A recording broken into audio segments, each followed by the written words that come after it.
Alright, our next instructional lesson is on the kernel structures, what I commonly call just shorthand. Now that we've had a great deal of practice writing electron configurations, what I'd call longhand, let me show you an easier way. And one of the things you'll definitely want handy, that test-taking tool page I've asked you to print off, just kind of allowing us to visualize where electrons reside. So this is the electron configuration pyramid. This is the electron configuration diagram in terms of the periodic table structure. This might be the most helpful tool right now. Kernel structures, top of page 7 in the notepad, just where we left off. The kernel structure, the shorthand way of writing an electron configuration, is just used to shorten the electron configuration so we don't end up writing with such redundancy over and over and over the same thing. What we do is take an inert gas, a lot of people call inert a noble gas. The noble gases are helium, neon, argon, krypton, xenon, radon. The noble gases live in the last column.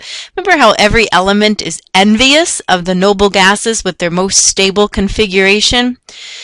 We place the noble gas in a bracket, and that stands in place for all of the filled orbitals contained in the inert gas. The last noble gas you pass through before you arrive at the target element saves you from writing all of the electrons previous. Let me make some sense of this. Let's use a kernel structure. And when I say kernel structure, to me that means shorthand. For sodium, our first element for the example. Now remember where sodium lives. He's number 11. Third period, column 1, number 11. Third period, column 1. You know the last thing we are going to write for sodium is 3s1. Longhand, we would have to write it 1s2, 2s2, 2p6, 3s1. That gets us all 11 electrons for sodium. But here's an easier way. What's the last noble gas we pass through prior to getting to number 11? Sodium? Well, the last noble gas we pass through is neon, number 10. If I place neon into a bracket,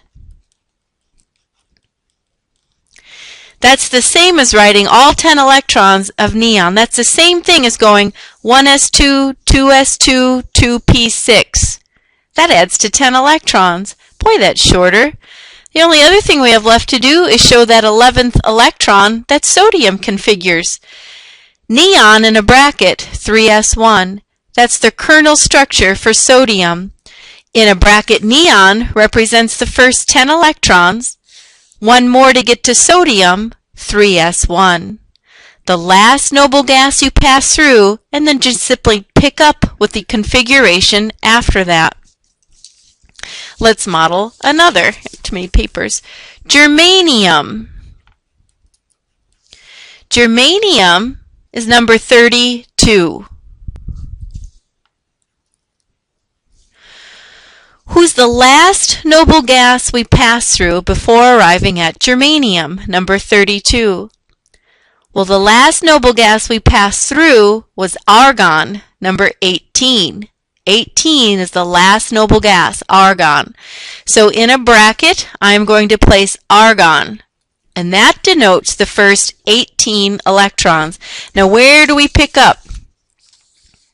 Here's our target, germanium. We just passed through argon.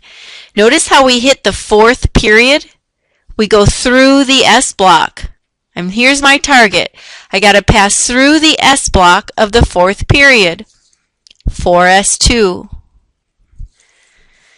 I then hit this row, scandium, titanium, vanadium, chromium, manganese, looking all the way down to zinc.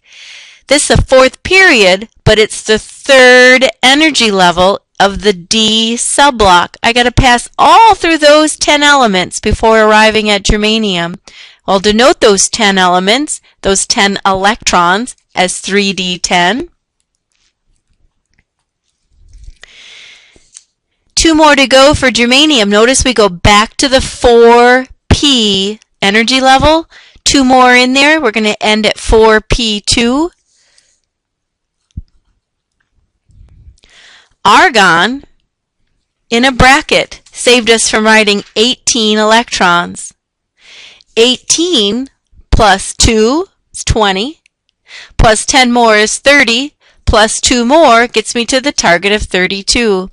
Germanium's kernel structure: argon in a bracket, 4s2, 3d10, 4p2. Let's try silver. Silver is number 47. Who's the last noble gas you get to before hitting silver? Well, that's krypton, number 36. The last noble gas is krypton. So in a bracket goes krypton. And that saves us from writing the first 36 electrons. Where do we hit after krypton? Well, we hit the 5th energy level, pass through the S block, 5s2. Notice how after a noble gas we always start with the S sublevel of the period we go to. Krypton finished row 4, so we start with row 5, the S sublevel. We're trying to get to silver. We're in the 5th period, but the 4D sublevel begins to fill. The D block is always 1 behind the period. 1, 2, 3, 4, 5, 6, 7, 8, 9 over in the D block lives silver. The last thing we would write, 4D9. Krypton, who is number 36, in a bracket, 37, 38 plus 9 gives us 47 electrons.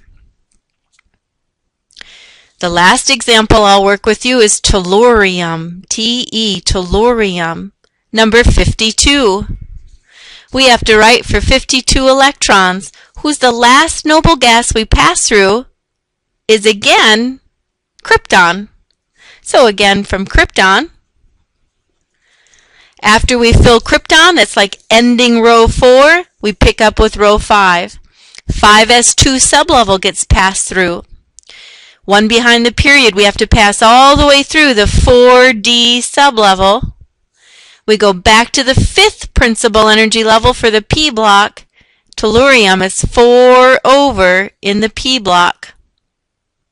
So we said 5s squared, 4d10, 5p, 4 to get to tellurium.